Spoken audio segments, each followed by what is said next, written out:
மணிப்பூர் முதலமைச்சர் பிரேன் சிங் திடீரென பதவியை ராஜினாமா செய்து ஷாக் கொடுத்துள்ளார். இதற்கு பின்னணியில் பாஜக மற்றும் கூட்டணி கட்சியினர் யூட்டன் அடித்ததே காரணம் என்றும் அமைச்சர் அமித் ஷாவுடன் 2 மணி நேரமாக முக்கிய இப்போது புதிய அறிமுகம் அச்சி ஹோட்டல் சாம்பார் 50 கிராம் ரூபாய் 20 மட்டுமே மீட்டிங் ஒன்று நடந்ததாகவும் கூறப்படுகிறது. மே 3, 2023 மணிப்பூரில் மேதே சமூகத்திற்கும் குக்கி பழங்குடியினருக்கும் இடையே நடந்த வன்முறை ஒட்டுமொத்த நாட்டையும் உலுக்கியது.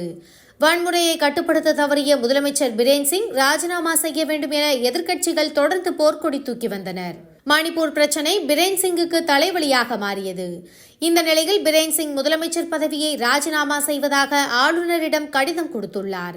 அப்போது பாஜக மற்றும் கூட்டணி கட்சியான நாகா மக்கள் முன்னணி கட்சியினரும் உடனிருந்தனர்.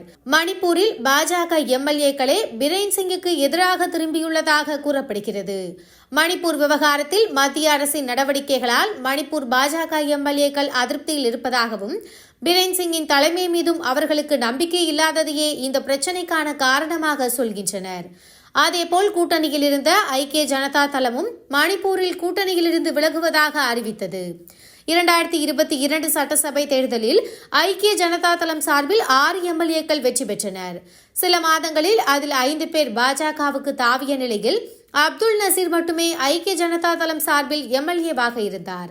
அந்த ஒரே ஒரு எம்எல்ஏவும் பாஜகவுக்கு கொடுத்த ஆதரவை வாபஸ் பெற்றார். இந்த நிலையில் நாளை மணிப்பூர் சட்டசபையில் பட்ஜெட் கூட்டத்தொடர் தொடங்க உள்ள நேரத்தில் எம்எல்ஏக்களே பாஜகவுக்கு எதிராக யூட்டன் அடிக்கப் போவதாக தலைமைக்கு தகவல் கிடைத்துள்ளது. இந்த நிலைமையை வைத்து நம்பிக்கையில்லா தீர்மானம் கொண்டு வருவதற்காக காய்களை நகர்த்தி வருகிறது காங்கிரஸ். இதையெல்லாம் உன்னிப்பாக கவனித்த டெல்லி தலைமையும் முக்கிய புள்ளிகளை மணிப்பூருக்கு அனுப்பி பேச்சுவார்த்தை நடத்த சொல்லியுள்ளனர். அவர்களும் மணிப்பூரில் நிலவரம் சரியில்லை என்ற மெசேஜை தலைமையின் காதுகளுக்கு கொண்டு சென்றுள்ளனர். அதனால் உடனடியாக மத்திய அமைச்சர்கள் அமித் ஷா மற்றும் ஜே.பி. நட்டா பிரேன் சிங்கை வரவழைத்து பேச்சுவார்த்தை நடத்தியுள்ளனர். சுமார் 2 மணி நேரமாக இந்த பேச்சுவார்த்தை நடந்ததாக கூறப்படுகிறது. அதன் பிறகே பிரேன் சிங் முதலமைச்சர் பதவியை ராஜினாமா செய்வதாக அறிவித்துள்ளார். கூட்டத்தொடரில் ஆளும் பாஜகவுக்கு சிக்கலை கொடுக்கக்கூடிய விஷயங்கள் நடக்க வாய்ப்புள்ளதால் ஆட்சியை காப்பாற்றிக் கொள்ள அதற்கு முன்பாகவே முதலமைச்சர் பதவியிலிருந்து பிரேன் சிங்கை நீக்கிவிட்டு அதிருப்தி எம்எல்ஏக்களை மீண்டும் தங்கள் பக்கம் கொண்டு வருவதற்கான வேலைகள் நடந்து வருவதாக கூறப்படுகிறது. இன்னும் ஓரிரு நாட்களில் அடுத்த முதலமைச்சர் யார் என்ற அறிவிப்பு வெளியாக வாய்ப்புள்ளதாக தெரிகிறது. இப்போது புதிய அறிமுகம் அச்சி ஹோட்டல் சாம்பார் 50 கிராம் ரூபாய் 20 மட்டுமே.